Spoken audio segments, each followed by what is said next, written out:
அங்க பார்க்கிறோம். அப்படியே 15 வாசிங்க. கர்த்தருடைய ஆலயத்திலிருந்து அந்நிய தேவர்களையும் இப்ப என்ன பண்றான்?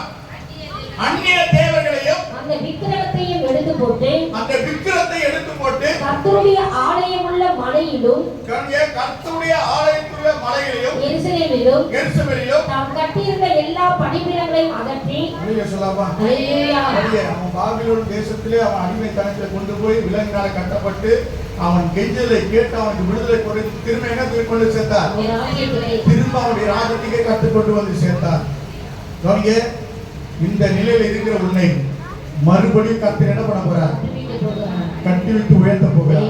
அல்லேலூயா. கர்த்தரே தேவன் என்று யாரெல்லாம் உச்சரித்த ஆண்டவருக்கு பிரியமுண்டாக சொல்கிறீர்களோ கர்த்தர் உங்களை எடுத்து பயன்படுத்துவார்.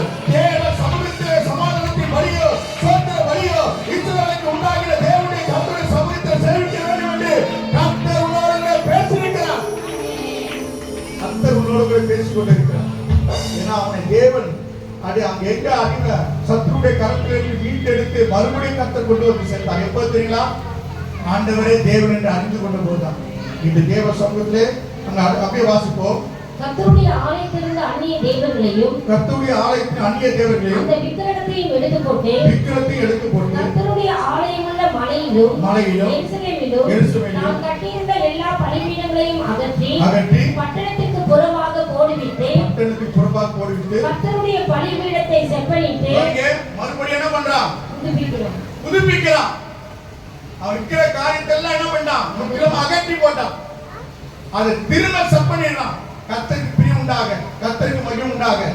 இன்று உன் வாழ்க்கையும் உன் குடும்பத்தையும் நீ செப்பனிட்டு ஆண்டவருடைய கரத்தில் நீ இருக்க போது, கர்த்தரே தேவன் என்று நீ அறிந்து கொண்டு நடக்க போது, கர்த்தர் உன்னோட கூட இருந்து ஆண்டவர் உன்னை நிச்சயமாய் கர்த்தர் நடத்துவார். உன்னை மாத்திரம் இல்ல, உன் குடும்பத்தையும் கர்த்தர் நடத்துவார்.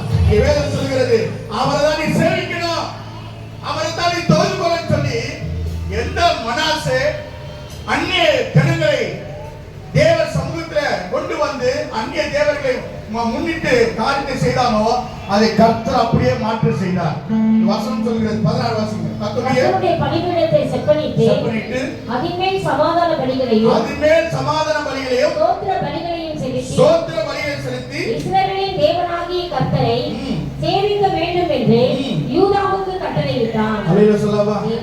யூதா முழுவதும் என்ன பண்ணாரு? கட்டளையிட்டார். இனி அந்த இடத்துல என்ன இருக்கக்கூடாது?